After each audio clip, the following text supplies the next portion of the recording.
Thank you very much, and thank you for this invitation. It's great to be able to present for Rethinking Economics. I've chosen the title Rethinking Business and the subtitle The Financial Risks of Unsustainability, because I believe that the emerging recognition of the financial risks of unsustainability give a very important entry point to the discussion of the necessity of rethinking business and for how we can do that. So I'm a law professor and working increasingly in an interdisciplinary way. As was mentioned, I coordinated the research project Sustainable Market Actors for Responsible Trade from 2016. It ran for 4 years and has just concluded now at the end of February this year. So in my presentation for you today, I will say a little bit about the project so that you understand the context of the results that we're presenting. Then I will say something about the concept of sustainability that we employed in the project, and then explain the research that we've done, the results that we achieved, including the reform proposals that we have set forward for rethinking, amongst other things, business. The SMART project was funded by the European Union under the framework program Horizon 2020, under the call Europe as a Global Actor. The European Commission was interested in research that could help them understand more how policies for development, for helping what the EU calls developing countries and even worse term, least developed countries, how aid and other type of development policies, how they could be strengthened and most importantly not undermined by other non-developmental policies. When we applied for funding for the SMART project, we emphasized that it is very important to position development within the context of sustainability, because economic and social development without a context of sustainability will only, if anything, bring progress in a short while. We also said that it was important to understand better how European market actors operate and how they contribute to or undermine the possibilities of better development within a context of sustainability. And with market actors, we mean businesses of all shapes and forms. We mean finance, banks and shareholders, investors, other investors, and the consumers. And we also mean the public sector in its many roles as market actor, including as investor and as public procurer. The SMART project was an international interdisciplinary project with 25 partner institutions and a team of 70 members. We did a lot of different, we undertook a lot of different research in the project. I will concentrate on the analysis that we did of the regulatory framework of the market actors. So to start with, what do we mean when we speak about sustainability? We say that we want to contribute to sustainability, but sustainability is a term that has been used so much in so many different ways that it, to a great extent, has lost its meaning. So it's important then to define what we mean with sustainability. Many speak about climate change when they speak about sustainability, referring to climate change as the greatest challenge of our time. And it is indeed a very great challenge, but it is not the greatest challenge of our time. It is just a part of it. We could refer to the Sustainable Development Goals adopted by the United Nations in 2015. And these are important because they have given a new impetus to the debate about sustainability. But they don't function well as an analytical framework because there is no prioritization. It is a list of many good things, but partly in conflict with each other. So while we see the Sustainable Development Goals as important because it has engaged so many people, businesses, policymakers, including the EU. It is not what we mean with sustainability. Our analytical framework begins with the framework called the Planetary Boundaries Framework, which was first put forward under the leadership of Professor Johan Rockström at Stockholm Resilience Center, and his team of co-authors. He brought together natural scientists from many different areas from around the world to try to identify for the first time what these limits are to what we intuitively understand. We intuitively understand, if we think about it, that there must be limits to how much we can take out of nature and how much we can dump into nature and still expect it to function, to give us water and food and air that we can breathe, and relatively safe spaces to live. This framework has been much discussed. There have been many contributions to it. And in another seminal article under the leadership of Professor Will Steffen in 2015, this was strengthened and reinforced, and with the latest results. And what we see from this research is that we are currently transgressing, or at the risk of transgressing, at least 4 of the hitherto identified planetary boundaries. And this shows us that it's not just about climate change. Biodiversity is another barrier that we are transgressing. We see that there are boundaries, so that it's not just a matter of discussing what is politically realistic or what is financially realistic from the perspective of business as usual. And it also shows us that not enough is happening. In spite of all the sustainability talk, we see that if we continue as we are doing now, we are on a very certain path towards a very uncertain future. So that's the outer framework of our sustainability concept. Sustainability means staying within planetary boundaries.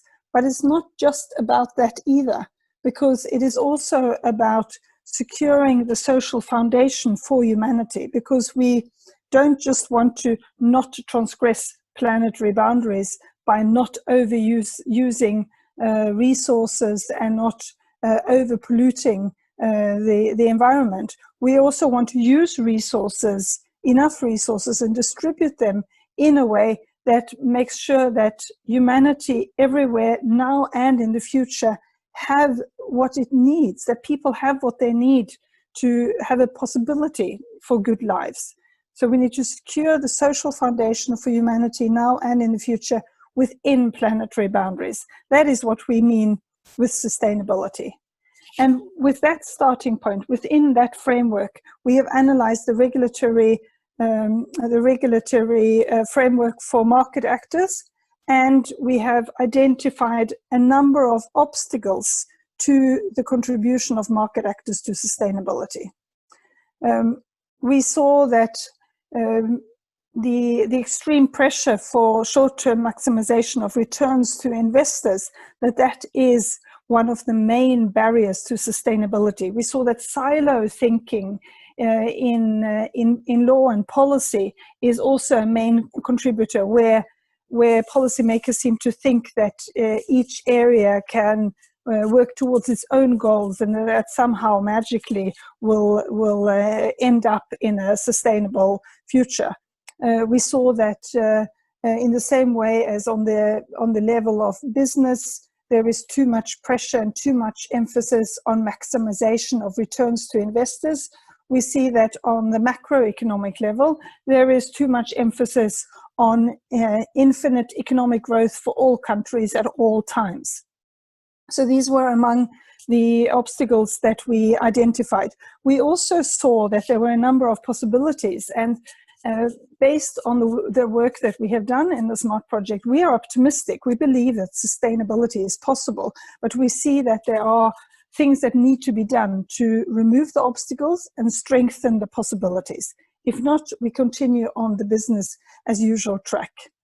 As a companion to this report, Obstacles to Global Sustainable Business, an outcome of the work that we did was also the new Cambridge Handbook of Corporate Law, Corporate Governance and Sustainability, which came out last year, and which contains a number of contributions based on smart research, and which was undertaken within the smart context of sustainability.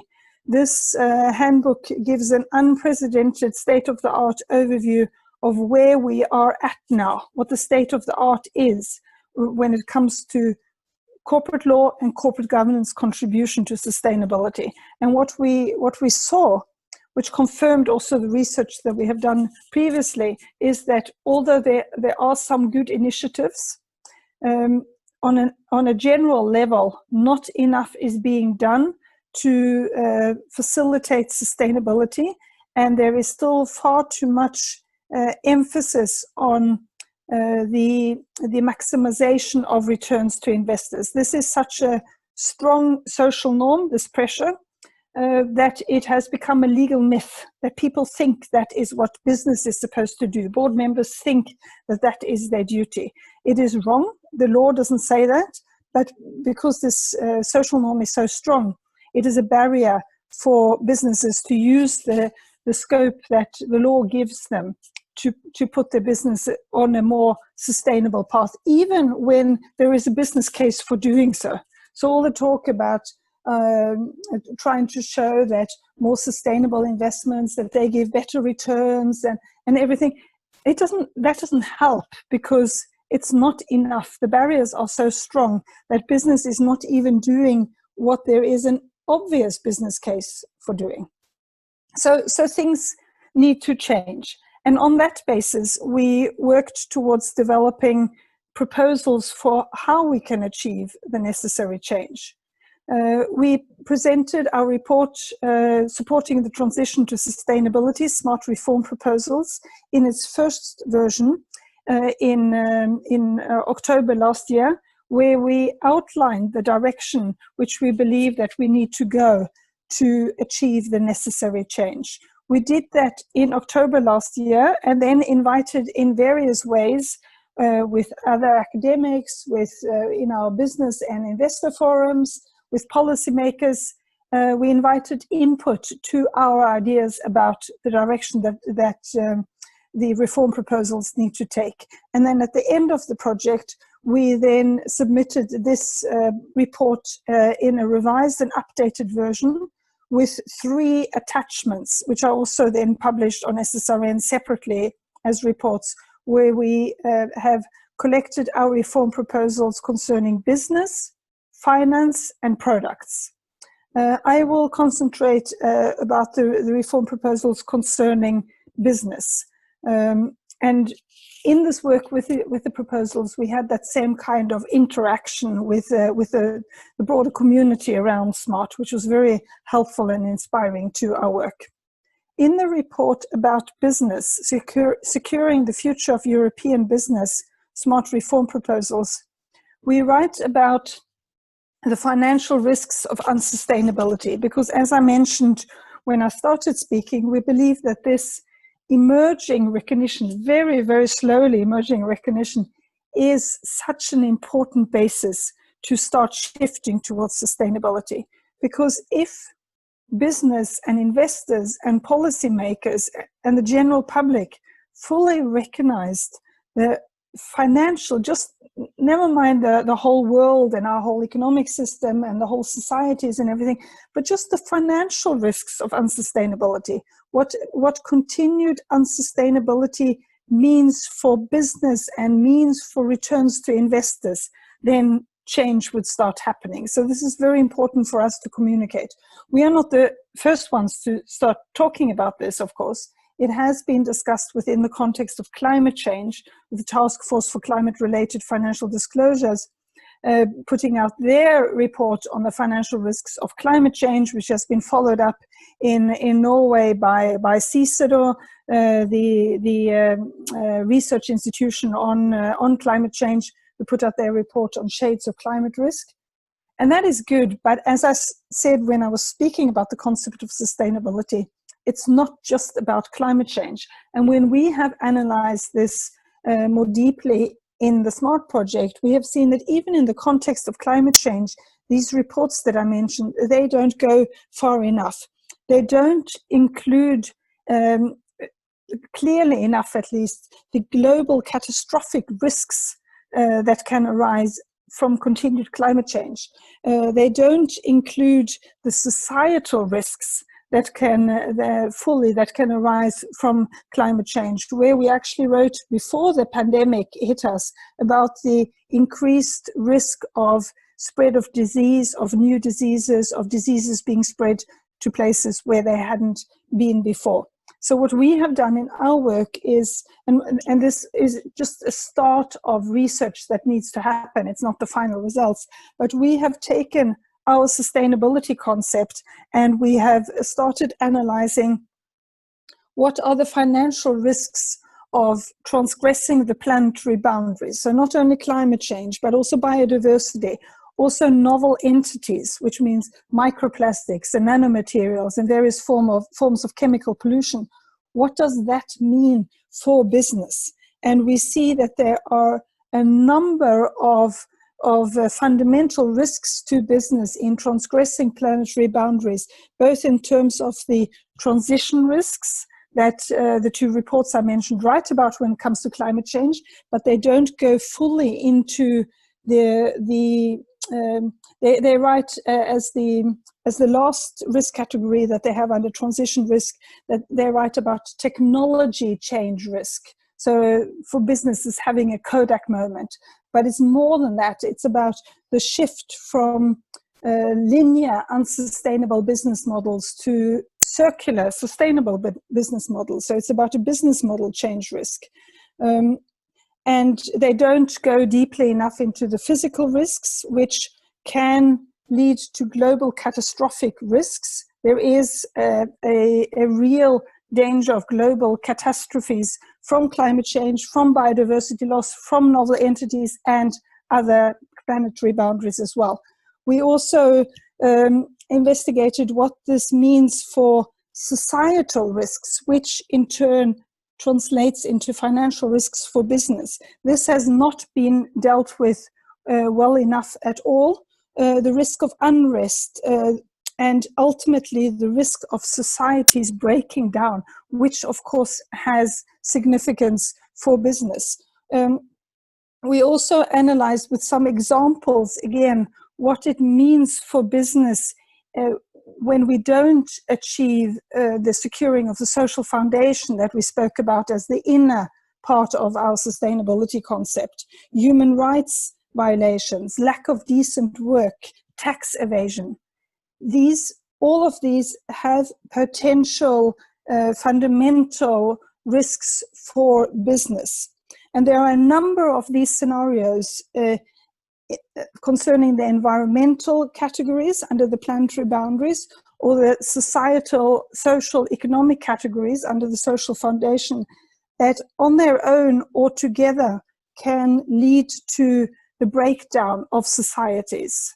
So there are a number of scenarios that can lead to societal breakdown, and in none of those will steady high returns for investors be likely, or job security be likely, or economic growth be likely. So all of this shows that we need to rethink business.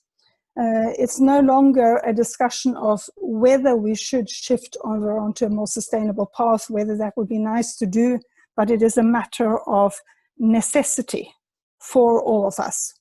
And on that basis, we have proposed, we have put forward a number of proposals, from international trade and investment down to the nitty-gritty of accounting law.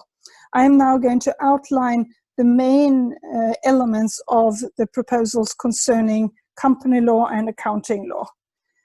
So to secure the future of business and to secure the contribution of business to sustainability, which is necessary to secure the future of business, it's all interconnected.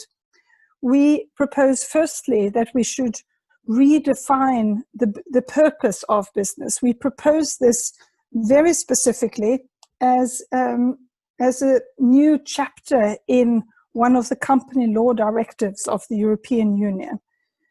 We propose that it should be set out there that the purpose of business, or in EU speak, an undertaking, is to create sustainable value within planetary boundaries. And we explain in the proposal what that means. We think that this is necessary to do, to push back against this very strong social norm that we call shareholder primacy, that dictates that the duty of the business and of the board of the business is to maximize returns for investors. This is wrong, and this is very detrimental to everybody, including businesses and shareholders. So we therefore say that the purpose needs to be redefined. To make sure then that that doesn't just become a basis for more greenwashing, we also propose to redefine the duties of the board, that the board is to implement this purpose into the business model, set up a strategy for how this will be integrated throughout the business, and undertake a sustainability due diligence across global value chains, if that is what the business has, which businesses often have. So it's not just about the legal entity, it's about the whole business. You may have heard, because it's a very hot topic nowadays, that there is discussion of human rights due diligence. We need mandatory human rights due diligence. And that's all well and good, but if we don't connect that with purpose and with the duties of the board, and if we don't position that within the broader context of sustainability, it's not going to work. We've had far too many legislative initiatives that have made the policymakers and the people advocating those reforms feel good, and that have frustrated business that are trying to do things properly because they haven't worked. So we need reforms that actually work. So we propose the sustainability due diligence across the business of the company, across global value chains more often than not, which will then form a basis for identifying the sustainability, the impacts on sustainability that the business has.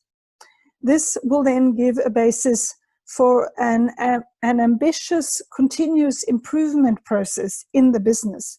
And on that, the business is then to report annually.